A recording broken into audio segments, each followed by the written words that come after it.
तो दोस्तों, क्योंकि सास भी कभी बहू थी सीरियल के आज के एपिसोड की शुरुआत होती है जहां तुलसी ने करण और साहिल दोनों को अपने पास बुलाया होता है। दोनों जैसे ही वहां पहुंचते हैं, करण ताना मारते हुए पूछता है कि अब आखिर क्या हुआ है। क्या घर में फिर कोई नया नियम बनने वाला है? क्योंकि पहले ही मुश्किल से सब लोग यहाँ रह रहे हैं, ऊपर से अब और क्या बाकी रह गया है।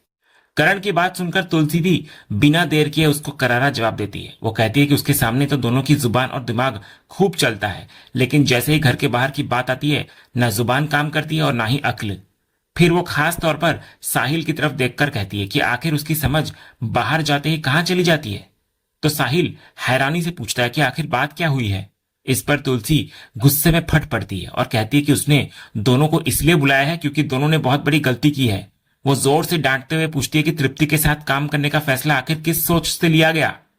तुलसी पहले करण की तरफ देखकर कहती है कि वो समझ सकती है कि करण के मन में उसके लिए नफरत है और उसी नफरत ने उसकी सोच पर पर्दा डाल दिया है, लेकिन साहिल से उसे ऐसी उम्मीद बिल्कुल नहीं थी। वो याद दिलाती है कि साहिल खुद तृप्ति के साथ रह चुका है और अच्छी तरह जानता है कि उस औरत ने इस परिवार के खिलाफ क्या क्या किया था। फिर भी उसी के साथ हाथ मिलाना आखिर कैसे सही हो सकता है। इस पर साहिल शांत रहते हुए कहता है कि अगर करण तृप्ति के साथ काम कर सकता है तो फिर वो क्यों नहीं। वो साफ करता है कि तृप्ति कभी उसकी पत्नी थी, लेकिन अब नहीं है। उसकी शादी हो चुकी है और अगर वो अपनी पुरानी बातें भुलाकर आगे बढ़ सकती है तो वो भी अतीत को पकड़कर क्यों बैठे। साहिल आगे कहता है कि अगर हर बिजनेस फैसले के बीच पुराने रिश्ते और दुश्मनियां लाई जाएंगी तो इस परिवार का कोई भी मेंबर किसी के साथ कभी काम नहीं कर पाएगा, क्योंकि हर किसी का किसी न किसी से कोई पुराना विवाद रहा है और सबसे बड़ी बात, वो ये सब अपने बेटे के भविष्य को देखकर कर रहा है। साहिल की बात सुनकर तुलसी ताना मारते हुए कहती है कि अब तृप्ति लोगों का भविष्य बनाएगी। उसे तो आज तक ऐसा कोई चेहरा दिखा नहीं जिससे लगे कि वो किसी का भला कर सकती है। वो कहती है हाँ, अगर दोनों ने ये तय कर ही लिया है कि पुरानी बातें भूलकर आगे बढ़ना है तो वो उन्हें रोकने वाली कौन होती है। लेकिन अपने अनुभव के आधार पर वो सिर्फ एक चेतावनी जरूर देती है कि तृप्ति जैसे इंसान की फितरत कभी नहीं बदलती। बाकी फैसला अब करण और साहिल का है। आखिर में वो दोनों को साफ शब्दों में कहती है कि वे बहुत बड़ी गलती कर रहे हैं। इतना बोलकर तुलसी वहां से चली जाती है। अगले सीन में हम देखते हैं कि नियति बहुत गुस्से में नंदिनी से अपनी नाराजगी जाहिर कर रही होती है। वो कहती है कि अब उससे ये सब और बर्दाश्त नहीं होगा। वो कहती है कि सम्मान देना है या नहीं यह अलग बात है, लेकिन इतनी बेइज्जती कोई कब तक सहे। घर के फैसलों में उनसे राय नहीं ली जाती, वो भी ठीक, लेकिन अब बात इस हद तक पहुंच गई है कि 4 दिन पहले घर में आई वैष्णवी सुबह सुबह आकर उनसे घर का हिसाब मांग रही है। नियति कहती है कि इज्जत जाए भाड़ में, लेकिन इंसान की अपनी सेल्फ रेस्पेक्ट भी कोई चीज होती है। उम्र का नहीं तो कम से कम रिश्ते का लिहाज तो होना चाहिए। इतने में उसकी नजर दामिनी पर पड़ती है और वो उससे पूछती है कि आखिर वो अपनी बहू को कुछ कहती क्यों नहीं। तो नंदिनी बीच में समझाने की कोशिश करती है नियति को कि इस बात को वो लोग व्यक्तिगत तौर पर ना ले। अब चाबियां वैष्णवी के पास है, इसलिए वो सिर्फ अपनी जिम्मेदारी निभा रही है। लेकिन नियति साफ कह देती है कि जिम्मेदारी निभाने के नाम पर इस तरह सबको बेइज्जत करना उससे बिल्कुल बर्दाश्त नहीं हो रहा। इसके बाद वो दामिनी से भी पूछती है कि क्या उन्हें सच में ये सब सही लग रहा है। तो दामिनी भी मानती है कि जो भी हो रहा है वो सही नहीं है। वो कहती है कि भले ही वैष्णवी उसकी बहू हो, लेकिन अपने से आधी उम्र की लड़की को हर बात का हिसाब देना उसे भी अच्छा नहीं लग रहा। उसने पूरी जिंदगी अपने फैसले खुद लिए हैं, कभी किसी को जवाब नहीं दिया, और अब अचानक से ये सब। इसी बीच वैष्णवी बाजार से सब्जियां लेकर वहां पहुंच रही होती है, लेकिन तुलसी उसे बीच में ही रोक देती है। वो इशारे से कहती है कि अभी कुछ मत कहे और चुपचाप सुने कि उसकी तीनों बहुएं उसके बारे में क्या बातें कर रही है। इसके बाद दोनों छिपकर उनकी बातें सुनने लगती हैं। उधर नियति फिर कहती है कि अगर दामिनी जैसी उसकी सास तक ये सब सहन नहीं कर पा रही है तो सोचने वाली बात है।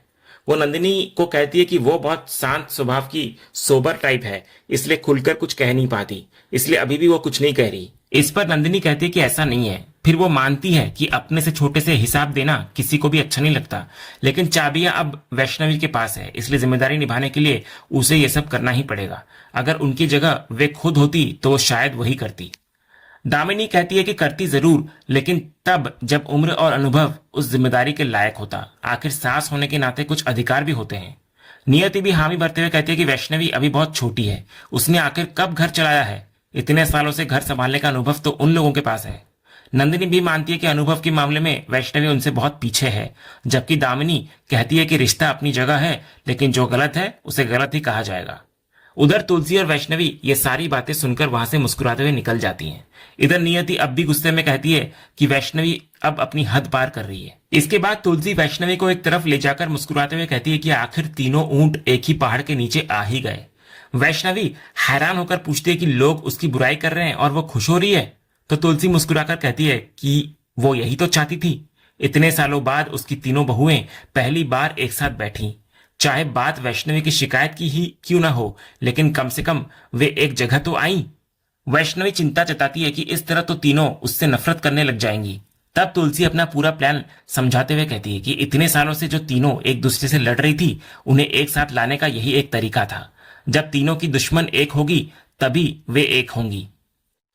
फिर वो अपने पुराने दिनों का उदाहरण देती है कि जब वो इस घर में नई बहू बनकर आई थी, तब उसकी सास और बाकी दोनों काकियां भी मिलकर उसकी बुराई करती थी, लेकिन धीरे धीरे वही लोग उसके सबसे अच्छे साथी बन गए। वैष्णवी ये सुनने के बाद पूरे भरोसे के साथ कहती है कि जैसे तुलसी ने कभी उन तीनों का दिल जीता था, वैसे ही वो भी एक दिन इन तीनों का दिल जरूर जीत लेगी। ये सुनकर तुलसी मुस्कुराते हुए कहती है कि दिल जीतने का काम वैष्णवी करे और आग लगाने का काम वो खुद करेगी। इतना बोलकर वो मुस्कुराते हुए चली जाती है। उधर अगले सीन में साहिल अकेला ऑफिस में बैठा तुलसी की कही हुई बात को बार बार याद कर रहा होता है, जिसमें उसने चेतावनी दी थी कि तृप्ति जैसे इंसान की फितरत कभी नहीं बदलती। तभी हेमंत का फोन आता है उसे। फोन रिसीव करते ही हेमंत सीधे सवाल करता है कि उसे ये क्या सुनने को मिल रहा है, आखिर साहिल तृप्ति के साथ बिजनेस क्यों कर रहा है। इस पर साहिल शांत स्वर में कहता है कि उसने सिर्फ उसके साथ बिजनेस ज्वाइन किया है, उसकी जिंदगी नहीं, और उनके बीच अब सिर्फ प्रोफेशनल रिश्ता है और कुछ नहीं। लेकिन हेमंत फिर उसको याद दिलाता है कि वो अच्छी तरह जानता है कि तृप्ति कैसी औरत है। इस पर साहिल सिर्फ इतना कहता है कि वो पहले थी वैसी, लेकिन आज उसके लिए वो कुछ भी नहीं है। तो हेमंत इस पर दोबारा कहता है कि तृप्ति ने सिर्फ उसके साथ ही नहीं, बल्कि पूरे वीरानी परिवार के साथ जो कुछ किया था, क्या वो सब इतनी आसानी से भुलाया जा सकता है। वो इस परिवार की दुश्मन रही है और उसके मन में इस परिवार के लिए कभी कुछ अच्छा नहीं हो सकता। लेकिन साहिल भी अपनी बात पर अड़ा रहता है। वो हेमंत से सवाल करता है उल्टा कि अगर तृप्ति गलत थी तो नोएना ने भी इस परिवार के साथ अच्छा नहीं किया था, फिर भी आज हेमंत खुद उसके साथ बिजनेस कर रहे हैं। वो ये भी पूछता है कि क्या उन्होंने बड़ी माँ को बताया है कि वो नोएना के साथ काम कर रहे हैं। फिर साहिल याद दिलाता है कि यही सीख तो हेमंत ने उसे खुद दी थी कि काम को कभी निजी रिश्तों से नहीं जोड़ना चाहिए। अगर वो खुद उस नियम पर चल रहे हैं तो फिर वो तृप्ति के साथ प्रोफेशनली काम क्यों नहीं कर सकता। तो हेमंत समझाता है कि दोनों बातों में बहुत फर्क है। वो कहता है कि तृप्ति को पूरा परिवार अच्छी तरह जानता है, जबकि नोएना के साथ उनका कोई कभी निजी रिश्ता नहीं था। वो मानता है कि नोएना ने भी गलत किया था, लेकिन जितना नुकसान तृप्ति ने इस परिवार को पहुंचाया उतना किसी और ने नहीं। इस पर साहिल कहता है कि गलत तो आखिर गलत ही होता है। वो याद दिलाता है कि नोएना की वजह से मिहिर और तुलसी का घर टूट गया था। बड़ी माँ यानी तुलसी तक को अपना घर छोड़ना पड़ा था। क्या ये छोटी बात थी। तो इसके बाद हेमंत साहिल से पूछता है कि क्या उसने सिर्फ इसलिए यह फैसला लिया है क्योंकि वो खुद नोएना के साथ काम कर रहा है। इस पर साहिल साफ करता है कि उसका ऐसा मतलब बिल्कुल नहीं है। वो तो सिर्फ अपने फैसले के पीछे की सोच समझा रहा है। आखिर में वो फिर दोहराता है कि उसने ये कदम सिर्फ अपने बेटे का भविष्य सुरक्षित करने के लिए उठाया है। साहिल की बात सुनने के बाद हेमंत कहता है कि उसे समझाना उसका फर्ज था। अब क्या सही है और क्या गलत, इसका फैसला साहिल खुद अच्छी तरह कर सकता है। वो सिर्फ इतनी सलाह देता है कि आगे जो भी करे वो बहुत संभल कर और सोच समझ कर करे। इतना कहने के बाद वो फोन रख देता है। तभी इतने में तृप्ति कैबिन में आती है। वो मुस्कुराते हुए साहिल को एक नई इन्वेस्टमेंट प्रपोजल फाइल देती है और कहती है कि अब इस प्रोजेक्ट पर आगे बढ़ना चाहिए। साहिल जैसे ही फाइल खोलकर रकम देखता है वो चौंक जाता है। उसे लगता है कि निवेश के लिए बहुत बड़ी अमाउंट रखी गई है। इस पर तृप्ति समझाती है कि जब प्रोजेक्ट इतना बड़ा है तो निवेश भी बड़ा ही होगा, और जितना बड़ा इन्वेस्टमेंट होगा उतना ही बड़ा फायदा भी मिलेगा। लेकिन उसी पल साहिल के दिमाग में अतीत की बातें घूमने लगती है। उसे वो समय याद आता है जब तृप्ति ने साफ कहा था एक बार कि उसे जिंदगी में आगे बढ़ने का रास्ता चाहिए, कोई रिश्ता नहीं। यहां तक कि उसने साहिल से कह दिया था कि अगर उसके पास पैसा नहीं है तो वो उसे छोड़ देगी, क्योंकि उसके साथ रहकर उसने अपनी लाइफ बर्बाद कर ली। फ्लैशबैक खत्म होते ही तृप्ति फिर वर्तमान में मुस्कुराकर कहती है साहिल से कि पैसा आखिर पैसे से ही बनता है, लेकिन फैसला पूरी तरह साहिल का होगा। उसे जो सही लगे वही करे। तृप्ति की यह बात सुनकर साहिल गहरी सोच में पड़ जाता है। अगले सीन में साहिल वही प्रपोजल लेकर सीधे करण के पास पहुंचता है। करण जैसे ही फाइल में लिखी अमाउंट देखता है वो भी हैरान नजर आता है। साहिल उससे इस प्रोजेक्ट के लिए फंड मांगता है, लेकिन करण तुरंत मना कर देता है। वो कहता है कि इतनी बड़ी अमाउंट वो इस बिजनेस के लिए नहीं देगा। साहिल पूछता है कि क्या वो सिर्फ पैसों के कारण मना कर रहा है।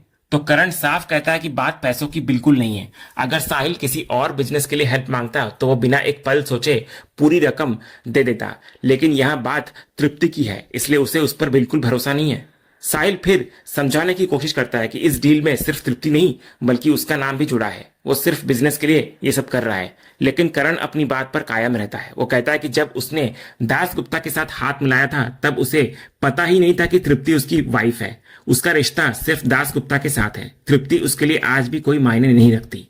साहिल उसे याद दिलाता है कि अब तो वो उसके दोस्त की पत्नी है, लेकिन करण कहता है कि उसे इससे कोई फर्क नहीं पड़ता क्योंकि उसका तृप्ति या उसके पति से कोई निजी रिश्ता नहीं है और आगे भी कभी नहीं होगा। इसलिए अगर ये फंड तृप्ति के बिजनेस के लिए मांगा जा रहा है तो उसका जवाब सिर्फ ना है।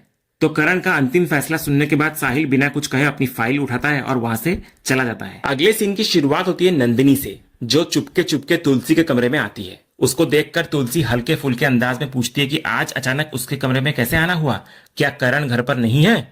तो नंदिनी मुस्कुराकर बोलती है कि उसके पीछे इतने दिनों में घर में क्या क्या हुआ ये सब उसको पता चला। इस पर तुलसी भी हंसते हुए कहती है कि उसने थोड़ी बहुत शरारत तो की है, लेकिन इस दौरान उसने नंदिनी को बहुत मिस भी किया। नंदिनी भी भावुक होकर कहती है कि उसने भी तुलसी को बहुत याद किया। अगर जरूरी काम न होता तो वो कभी इतनी देर तक घर से दूर नहीं रहती। इसके बाद तुलसी सीधे मुद्दे पर आती है और पूछती है कि आखिर वो किस काम से आई है। तब नंदिनी कहती है कि वो सिर्फ एक बात पूछने आई है कि उसके न रहने पर घर की चाबियां वैष्णवी को सौंप दी गई, इसलिए वो जानना चाहती है कि आखिर ऐसा फैसला क्यों लिया गया। तो तुलसी मुस्कुराकर पूछती है क्या वो शिकायत करने आई है, लेकिन नंदिनी तुरंत मना कर देती है। वो कहती है कि उसे इस फैसले से बिल्कुल भी परेशानी नहीं है। वो कहती है कि पूरे परिवार को इसे स्वीकार करने में थोड़ा समय जरूर लगेगा क्योंकि ये कोई छोटा फैसला नहीं है। फिर वो प्यार से कहती है कि वो तुलसी की सबसे चहेती बहू है, इसलिए वो अच्छी तरह समझती है कि यह फैसला आखिर क्यों लिया गया। तो तुलसी मुस्कुराकर पूछती है कि फिर बताए उसने क्या समझा। नंदिनी कहती है कि तुलसी का मकसद सिर्फ एक है, इस टूटे हुए परिवार को फिर से एक करना, और इस काम के लिए वैष्णवी से बेहतर कोई हो ही नहीं सकता। वो एक अच्छी लड़की है और रिश्तों की कीमत समझती है। ये सुनकर तुलसी भी मानती है कि वैष्णवी ने अपनी लाइफ में बहुत संघर्ष देखा है, उसने रिश्तों की अहमियत दर्द झेल कर सीखी है, इसलिए उसे भरोसा है कि वैष्णवी पूरी ईमानदारी से कोशिश करेगी। अब बस ये देखना बाकी है कि वो उसके हर प्लान को कितनी अच्छी तरह निभा पाती है। इतने में नंदिनी भावुक होकर कहती है कि जो जिम्मेदारी वो खुद नहीं निभा पाई अब वही जिम्मेदारी वैष्णवी निभा रही है। लेकिन तुलसी तुरंत उसको रोक देती है। वो पूछती है कि क्या उसने कभी उसे डांटा, टोका या शिकायत की कि उसने कोई गलती की है करके। तो नंदिनी की आंखें भर आती है। वो कहती है कि बात डांट की नहीं है, बल्कि उसको सबसे ज्यादा तकलीफ इस बात की है कि उसकी वजह से करण और उसके बीच के रिश्ते खराब हो रहे हैं। करण की नफरत, उसका व्यवहार और ऊपर से उस सच्चाई का बोझ भी तुलसी ने अपने सिर पर उठा रखा है, तो वो ये सब देखकर भी कुछ कर नहीं पा रही। इसलिए वो हाथ जोड़कर तुलसी को बोलती है कि अब उसको सच सबके सामने बता देनी चाहिए, लेकिन तुलसी साफ मना करती है। वो याद दिलाती है कि दोनों के बीच पहले ही ये वादा हो चुका है कि ये सच घर में किसी को नहीं पता चलेगा, खासकर करण को तो बिल्कुल भी नहीं। तभी नंदिनी के फोन पर करण का कॉल आता है। करण पूछता है कि लड़के वालों के आने से पहले सारी तैयारियां हो जाएगी ना। तो नंदिनी उसको भरोसा दिलाती है कि सब कुछ संभाल लिया जाएगा। फिर करण पूछता है कि समायरा कहाँ है। इस पर नंदिनी कहती है कि वो थोड़ी देर के लिए बाहर गई है और जल्दी वापस आ जाएगी, इसलिए परेशान होने की जरूरत नहीं है। फोन रखने के बाद तुलसी पूछती है कि क्या समायरा को देखने लड़के वाले आने वाले हैं।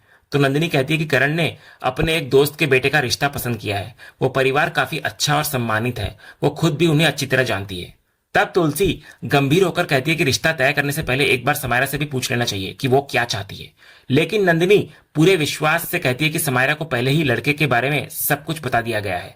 पिछली बार सिर्फ लड़के की सोच ठीक नहीं थी, इसलिए रिश्ता आगे नहीं बढ़ पाया था, वरना समायरा को शादी से कोई परेशानी नहीं है। इसके बाद कहानी सीधा कैफे पहुंचती है, जहां समायरा, सिद्धार्थ और उनका एक दोस्त फिल्म देखकर बैठे होते हैं। दोस्त फिल्म की तारीफ करता है तो समायरा कहती है कि उसका तो मन कर रहा था कि फिल्म खत्म ही ना होती। वहीं सिद्धार्थ हंसते हुए कहता है कि वो ये फिल्म तीसरी बार देख चुका है। इसी बीच बाहर रौनक समायरा की फोन लोकेशन ट्रैक करते हुए उसी कैफे तक पहुंच जाता है। उसे पूरा यकीन होता है कि इस बार समायरा अपने उसी बॉयफ्रेंड के साथ मिलेगी जिससे वो चोरी छिपे बात करती है। वो कहता है कि पिछली बार तो वो बच गई थी, लेकिन इस बार वो उसे रंगे हाथ पकड़ने का फैसला कर चुका होता है। उधर कैफे में सिद्धार्थ का दोस्त शिकायत करता है कि उसकी कोल्ड कॉफी गलत आ गई है और वो उसको बदलवाने जाने लगता है, लेकिन सिद्धार्थ उसको रोक देता है। वो कहता है कि वैसे भी उसे स्मूदी ऑर्डर करनी है, इसलिए वही काउंटर तक चला जाता है। समायरा भी मुस्कुराकर कहती है कि उसके लिए भी एक स्मूदी ले आए। तभी दूसरी तरफ रौनक कैफे के बाहर खड़ा दूर से समायरा को देख लेता है। उधर शांति निकेतन में तुलसी अब भी नंदिनी की बातों के बारे में सोच रही होती है। वो कहती है नंदिनी से कि करण बच्चों से इतना सख्त व्यवहार करता है कि कई बार बच्चे अपने मन की बात कहने से भी डर जाते हैं। क्या पता समायरा भी अपने पिता के डर की वजह से अपनी सच्ची भावनाएं छिपा रही हो। वो नंदिनी से कहती है कि एक बार समायरा से खुलकर जरूर पूछना चाहिए, क्या पता उसकी लाइफ में पहले से कोई हो और वो सिर्फ करण के डर की वजह से कुछ बता नहीं पा रही हो। लेकिन नंदिनी पूरे विश्वास से कहती है कि समायरा अगर किसी से भी प्यार करती होती तो सबसे पहले उसे ही आकर बताती, इसलिए उसे इस बात की बिल्कुल चिंता नहीं है। इतना बोलकर वो वहां से चली जाती है। लेकिन तुलसी के मन में एक एक करके पुराने सारे दृश्य घूमने लगते हैं। वो रात जब उसने समायरा को किसी से छिपकर मिलते देखा था, फिर वो फोन कॉल पर किसी से प्यार भरी बातें करना और आखिर में आई लव यू टू कहते हुए भी उसने अपने कानों से सुना था। इन सारी बातों को जोड़ते हुए तुलसी के चेहरे पर चिंता साफ दिखाई देने लगती है। वो मन ही मन कहती है कि घर वाले बहुत बड़ी गलती कर रहे हैं, क्योंकि समायरा के दिल की सच्चाई जाने बिना उसकी शादी की तैयारी शुरू कर दी गई है। यहीं पर आज का ये एपिसोड खत्म होता है। तो दोस्तों, क्या तुलसी की आशंका सच साबित होगी? क्या रौनक समायरा और सिद्धार्थ को रंगे हाथ पकड़ लेगा? और अगर समायरा का सच करण के सामने आ गया तो वीरानी परिवार में क्या तूफान आएगा? अपनी राय हमें कमेंट बॉक्स में जरूर बताइए। अगर आपको वीडियो पसंद आया तो वीडियो को लाइक करें, चैनल को सब्सक्राइब करें और बेल आइकन जरूर दबाएं। मिलते हैं अगले एपिसोड के अपडेट के साथ। तब तक के लिए धन्यवाद।